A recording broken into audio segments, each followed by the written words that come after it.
The original Harry Potter book series might be over, but the wizarding world is still going strong. The Crimes of Grindelwald is set to come out soon in theaters. Harry Potter and the Cursed Child is a resounding success on the stage. All of this means that Potterheads won't stop coming up with controversial fan theories. If it's your first time visiting us, be sure to hit that subscribe button to stay up to date with CBR and ring that bell to become part of our notification squad so you never miss a video. But before we get into some of the weirdest Harry Potter fan theories, have you ever seen our friends at Crafty Hackers? They'll teach you how to make homemade crafts that are so good, they'll seem like they were made with magic. Now, without further ado, let's explore some controversial Harry Potter fan theories. Hello, Harry.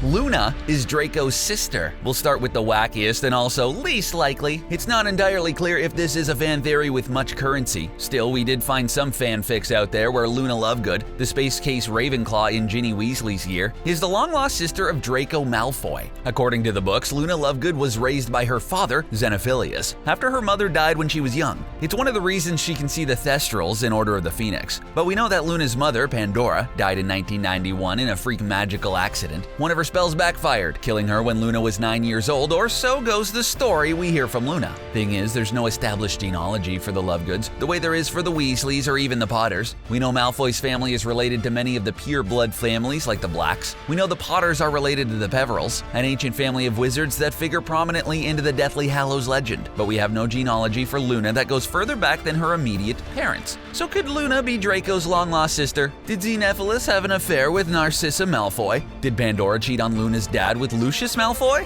They don't seem like each other's type, but the fact is, Xenophilius publishes The Quibbler, a wizarding newspaper similar to the Muggle tabloids that claim aliens exist. The line between complete fraud and wishful thinking is thin and fuzzy for Luna's dad. Concealing Luna's true parentage and then believing the lie is something Xenophilius is definitely capable of.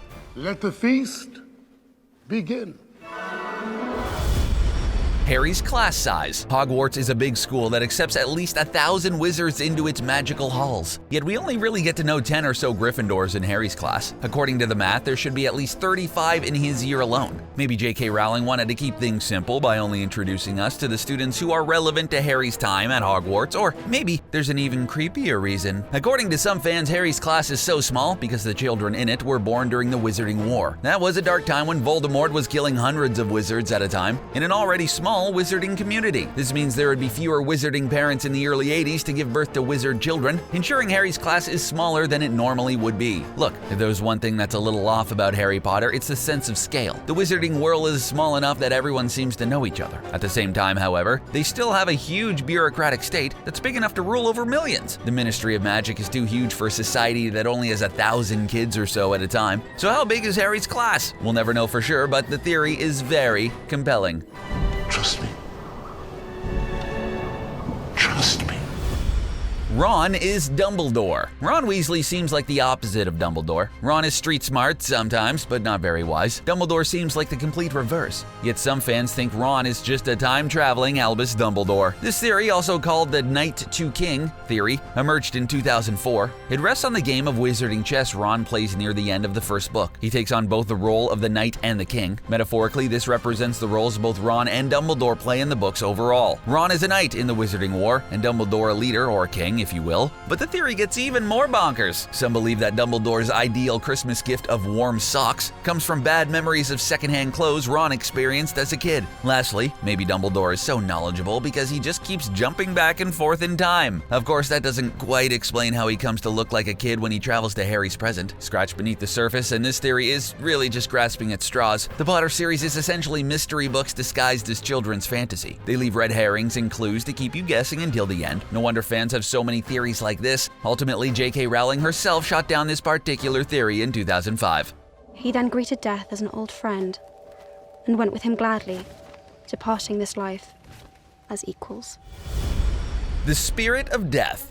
In Deathly Hallows, Dumbledore tries to help Harry, Ron, and Hermione from beyond the grave by gifting Hermione the tales of Beedle the Bard in his will. This tells the story of the Peveril brothers, who encountered death while journeying home one night. After failing to drown them in a river, death tricked them into receiving 3 gifts, the Deathly Hallows. One, the Elder Wand, was extremely powerful, tended to invite deadly confrontations from other wizards who wanted it. That's how the first brother died. The second brother received the Resurrection Stone, which he used to bring back his dead wife. But she was a mere shadow of her former self, and that brother killed killed himself to join her in the afterlife. Only the third brother survived by asking Death to give him an invisibility cloak, which he used to hide from Death until old age. The theory is that Dumbledore is, himself, the spirit of Death from the tale. The theory also says that the equivalent of the three brothers are Harry, Snape, and Voldemort. Snape and Voldy die like the first two brothers, but Harry in his wisdom survives. And Dumbledore, who is the only one besides Harry to ever possess each of the Hallows, is Death, playing the same game he played so many centuries ago when the Peveril story was written. Why is it always me? The wrong wand.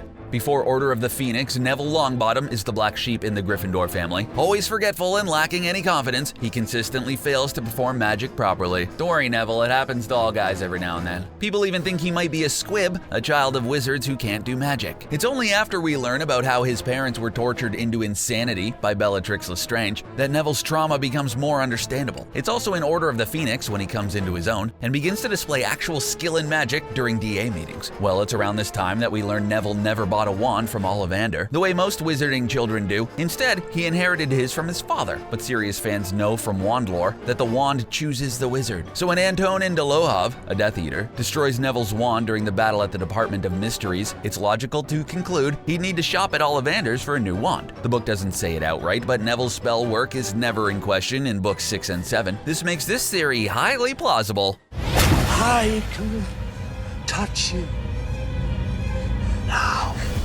Horcruxes are even worse. In Book 6, Half-Blood Prince, we finally learn the secret of Voldemort's immortality. Horcruxes. It's an ingenious device in which a dark wizard preserves part of their soul, thus cheating death. According to Horace Slughorn, in whose memory we learn about Horcruxes, the evil devices must be created through an act of evil. Cue the thunder and lightning. But the details of how that actually works remain obscure, and for a reason. Rowling, in a 2007 podcast, said that the specifics of Horcrux making methods are quote-unquote too horrible actually to go into detail about. What is this fan theory describing as that process? One word: cannibalism. More thunder and lightning? Many fans think you have to eat the murder victim in order to use that murder to create a Horcrux. Killing merely rips the soul apart. You still have to prepare a container of sorts to accept that piece of soul and become a Horcrux. It's that second step that is apparently so horrible, which is why cannibalism is a plausible part of finishing a Horcrux. My mother did that after I ran away. Crookshanks is Regulus. Sirius Black, Harry's godfather, was an animagus. That's a wizard who can transform into an animal. He, along with James Potter and Peter Pettigrew, secretly learned to become animagi in order to keep their werewolf friend Remus Lupin company during his transformations every full moon. In Order of the Phoenix, we get a better idea of Sirius's family tree as we see the Black family genealogy embroidered in a tapestry at 12 Grimmauld Place, his childhood home in London. His brother, Regulus Black, never rebelled against the family's reactionary pure-blood philosophy the way Sirius did, but he did get cold feet after joining you-know-who, and was the only one besides Dumbledore to discover Voldemort's Horcruxes. According to Creature, Regulus died while trying to retrieve Slytherin's locket from the island on the lake in that cave. So many have wondered, if Sirius was an animagus, and Regulus was his brother, maybe Regulus was an animagus too. And if so, what better animal to transform into than Hermione's cat, Crookshanks? Crookshanks helped expose Ron's rat, Scabbers, as Peter Pettigrew, the man who betrayed Harry's parents to Voldemort. Regulus is also named after a star in the constellation Leo. Last time we checked, the lion is a type of cat, and rumors of Regulus being sighted from time to time after his alleged death lend further credence to this theory. It's you. We don't know. J.K. Rowling is Rita Skeeter. Rita Skeeter might be the most annoying character in the Harry Potter universe. She's a hack journalist who writes for the Daily Prophet, and she has it in for Harry. The saga of Skeeter begins when she falsely reports on Harry during the Triwizard Tournament. She insinuates that Harry deliberately fooled the Goblet of Fire in tribute to his dead parents. She also falsely claimed that he's dating Hermione. In Order of the Phoenix, she becomes one of Harry's principal enemies, writing pro-ministry propaganda that casts Harry as the lying stooge of Dumbledore and a threat to Fudge. We here at CBR strongly condemn all of Skeeter's work as fake news, and hope YouTube will demonetize any content that reinforces her twisted agenda. Or we would, except what if J.K. Rowling is just Skeeter in disguise? You really have to be obsessed with Potter to swallow this fan theory. You have to sort of believe that Wizarding World is real. The claim here is that Rowling is just Rita Skeeter, writing another tell-all book after losing all credibility in the Wizarding World. If the Wizarding World were indeed real, this theory just might have some weight. Goodbye, Mary Poppins. Don't stay away too long. Mary Poppins went to Hogwarts. Once upon a time, doing British stuff in films relying on American audiences was tough. You couldn't have stars like Daniel Radcliffe or Emma Watson being popular and British at the same time. Vivian Leigh played Scarlett O'Hara in Gone with the Wind, but otherwise British roles in big films were usually pretty typecast. Such roles were reserved for Shakespeare, evil Roman centurions, bumbling bankers, or wise old Jedi masters. For a long time, the only recognizable British film character who wasn't evil, bumbling, or old was Mary Poppins. Well, you can guess where this is going. With Mary Poppins displaying so much magical ability, it's no surprise Harry Potter fans think she must be a Hogwarts graduate. And while she would probably get in trouble with the Ministry for doing magic in front of muggles, she only seems to reveal her powers in front of the Smith family and Bert, who could be a squib. Classic Bert. I expect you now realize that you and Voldemort have been connected by something other than fate.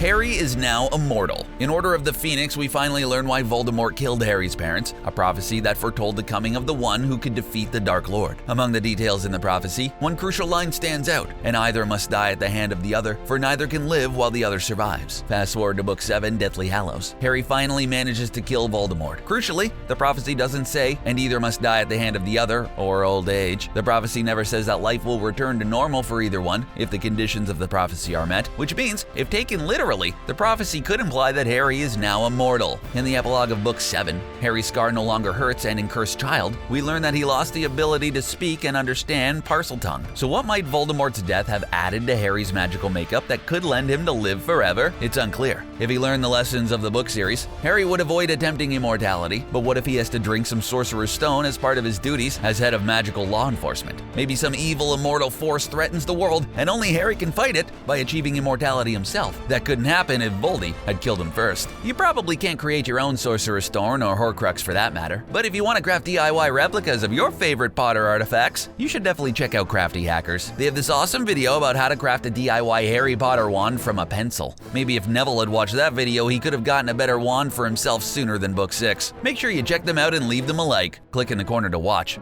Come on, Peter! Come out and play! And there you have it. Which of these fan theories do you think are the most believable? Are there any we may have missed? Let us know in the comments section below, and don't forget to subscribe to CBR for more videos like this one. Thanks for watching.